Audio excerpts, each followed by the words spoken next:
Hey everybody, welcome back to the channel. Today we've got a load of news. Again, there's plenty rolling out of the Thunderdome. And today we do have a sponsor, Traction Uranium. The ticker is TRCTF. You stock guys, check it out. Let me know what you think. We always appreciate a sponsor. Just know they're in the Athabascan Basin in Canada. It's a mining-friendly jurisdiction.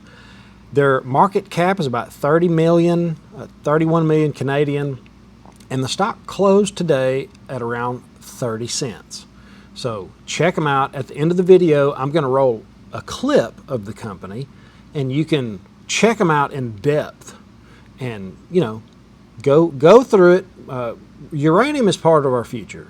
I mean, that's how the lights are going to come on. If we're going to be green, that's how we're going to do it. We'll talk about that a little bit later. Yeah. But right now, thank you for the sponsor, and I'd like to move on. Well, we're going to talk about that and how Biden, what's he doing with uranium right now. But you guys, it's nice every now and then to have a sponsor. It just kind of helps us, gives us time to like do some research for you guys. But before we go into the uranium and all the crazy news and all this kind of stuff, I'm going to give you like a funny little tribute. Did you know New Jersey is the only state where you cannot pump your own gas? You cannot touch the pump. You cannot touch the handle. If so, the owner of the gas station will get fined. Did you guys know that? I did not know that till the other day. Is that true? Yes, it is. It's true. As a matter of fact, CNN's been talking about it. And it is now the only state in America where it's illegal for drivers to pump their own gas. It's a 72-year-old ban. So this has been a ban that's been, I guess, for across the United States. And through the years, ever since states have gradually lifted this ban, but New Jersey's the only one that still has this ban. So there you go. I just don't think people in New Jersey have enough skills to operate a gas pump, I guess. I hate these rules. It's like you're in the third grade. I just like little trivia, and I like history, and I love facts, and I like little things like this. So I come across stuff like this. By the way, there is a book that I'm going to bring you guys next time that we're on, and about a lady who was a baseball player. I actually met her daughter. Well, I've talked to her daughter on Facebook, and we're going to talk about her, the history she's lived through, the 2 different wars and all the different things. All right, let's keep going. So let's talk about projects, or let's talk about money. We'll talk about money for a minute. Yeah, talk about uranium and the money. Property loans. Oh, yeah. Yeah, this is big. The commercial property that's about to come up on fire sale, it looks like residential properties are going to be later. The crash is going to happen there later. Right now, it's happening in the commercial sector. And they're already starting to sell fast. And they've got a lot of pressure on them. These companies that have been propped up by low interest rates, they've had stimulus, they've had PPP, they've had all these things. We've got to see that with Yellow Corporation Trucking, where the government bailed out a company that wasn't making money and pretty much put you and me paying for it. And, you know, so we're going to start seeing this commercial real estate really come up for grabs. Now, I don't want any of it. That's not really my thing, commercial real estate. Maybe it should be. If it gets cheap enough, maybe it will be. But go ahead and talk about it. Well, I just said banks are so problem is banks have, so we've talked about the other day how banks have been downgraded. And a lot of these banks have that on the books. They have these commercial loans that are on the books. So they're seeking to sell these commercial property loans. And they're having a hard time getting these off their books. And this is J.P. Morgan, Goldman Sachs. They're trying to sell these debt-backed offices, hotels, even apartment buildings, because these loans are coming due. And as we talked about this, you guys, they have ARMs. They're not fixed rates for 15, 30 years like a residential. And they cannot renew them, they cannot afford them, and so it seems to be this is an issue. And I was watching a video the other day about a guy who was doing a residential real estate video, and it was a phenomenal video. It was awesome. He gave chart after chart and stat after stat, and I wish I could remember who it was now and who sent it to me.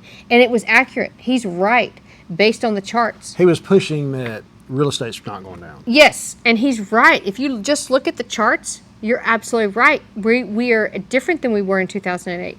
But if you look at all the outside factors that you have to take into account also, then someone said the other day, they said they think in 2027 is where we're going to see where it's going to hit. I don't know, you guys. I have no clue. All I do is I just keep watching to see what this kind of stuff happens. Yeah, I'm certainly not smart enough to put a time on it. Yeah. I just think that even Chris and I, when we even do our finances, I can't just, even his business, he has a business right now the Taylor Welding. I can't just look at that business and do all of our stuff on that. I have to consider all the outside factors on that, what's going on. And so I think It's in the natural gas, and how long is natural gas going to go? What could change? But the good news about what we've got going is it's on the green weenie side. It's ESG, it's friendly, it's a way to produce air in a green way. That's a lot like what Traction Uranium's doing. They're producing energy in a green way. Well, if you're going to go green, you're going to have uranium. That's when I was shocked. I'll tell you later in a few minutes about what Biden just came out and did, and I'm like, what the heck? He just hurts the United States. But let's just keep going. They consistently make the wrong decision, and here's one right here. President Biden designates the Baja Nawawava, I can't pronounce it. It's an Indian tribe on the Grand Canyon National Monument, protection uranium-rich land from mining. He does. Go ahead. No. Sorry, did I cut you off? No, you're good. I was going to go into Social Security and other stuff, but let's go on straight to that. So he does. You guys. Cut her off. Sorry. No, you're good. So you guys, we're a husband-wife team. We do this all the time. But he does. So he has declared now over 1 million acres that now we cannot mine for uranium. We need uranium in the United States. We need it if we're going to go green. What did happen with the pipeline? He also did with the Keystone Pipeline and several other things that he does with the natural gas, with the oil, and all this kind of stuff. Then what happens? We have to go abroad, and we have to import other things. It blows my mind when we have so much amazing stuff sitting on our own soil, under our own soil, and he does this kind of stuff and makes these kind of declarations and whatever he does, and now we're having to import, and it leaves us at a disability. Well, speaking of that, commodities equal security for the country. It does. We, U.S. is dependent on Russia for uranium. Is that nuts? Russia is the world's 6th largest uranium miner and accounts for half of the global market for uranium, conversion and enrichment. It's just another, Okay, well, stop that again. So Russia's the world's 6th largest uranium, and we depend on them. Yet we turned around and we just sanctioned them. So now they're upset at us. Now let's good look at get uranium from them. Keep going. About a third of the enriched uranium consumed by the U.S. utilities is coming from Russia. It's just wild. The U.S.